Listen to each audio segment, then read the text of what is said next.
आता पाहूयात मुंबई पुण्यातील टॉप 9 बातम्या।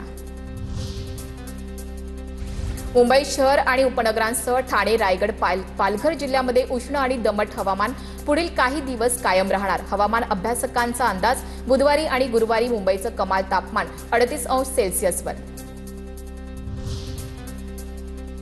पुणे शहरासह राज्यामध्ये वाढला उन्हाचा चटका। पुण्यात यंदाच्या हंगामातील सर्वाधिक तापमानाची नोंद। तापमानाचा पारा 36.8°वर। मध्य रेल्वेवरील धीम्या ट्रॅकवर माटुंगा ते मुलुंड दरम्यान उद्या 4.5 तासांचा ब्लॉक। माटुंगा ते मुलुंड अप डाऊन जलद मार्गावर सकाळी 11:20 पासून ते दुपारी 3:45 वाजेपर्यंत ब्लॉक असणार। सर्व जलद गाड्या धीम्या मार्गावर वळवल्या जाणार। मुंबई शहरातील भटक्या कुत्र्यांची संख्या नियंत्रणात आणा। निर्बीजीकरण आणि रेबीज प्रतिबंधक लसीकरणाच्या उपाययोजनांना गती द्या।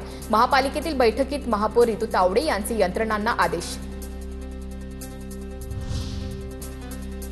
जागतिक महिला दिनानिमित्त पुणे परिवहन मंडळाची विशेष भेट। स्वारगेटसह मुख्य स्थानकावरून 8 मार्चला 8 प्रसिद्ध पर्यटनस्थळी विशेष वातानुकूलित ई-बस सोडण्यात येणार। यामुळे 500 रुपयात महिलांना निसर्गरम्य ऐतिहासिक स्थळांची सफर करता येणार।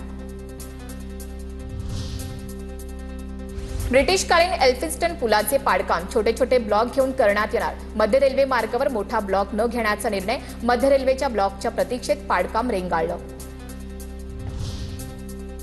पुण्यात नव्या बांधकामासह पुनर्विकास करताना आता 24 ऐवजी 12 तासांची मर्यादा निश्चित करण्यात आली। शहर अभियंता कार्यालयाचा प्रस्तावाला आयुक्तांच्या मान्यतेनंतर अंमलबजावणीला सुरुवात। सकाळी 8 ते रात्री 8 या वेळेत बांधकाम करता येईल। पुण्यातील वाहतूक कोंडी मिटवण्यासाठी 45,000 कोटींच्या 7 महामार्गांना मंजुरी। यातील 4 कामांचे भूमिपूजन येत्या महिनाभरात होणार। केंद्रीय मंत्री नितीन गडकरी यांची माहिती। पुण्यामध्ये घरांची किंमत सरासरी 78 लाखांपर्यंत पोहोचली। मुंबई दिल्लीच्या तुलनेमध्ये पुण्यात घरांच्या किमतीमध्ये 44% वाढ। वाढीव दरांमुळे पुण्यामध्ये घर घेणाऱ्या सामान्य नागरिकांचा हिरमोड।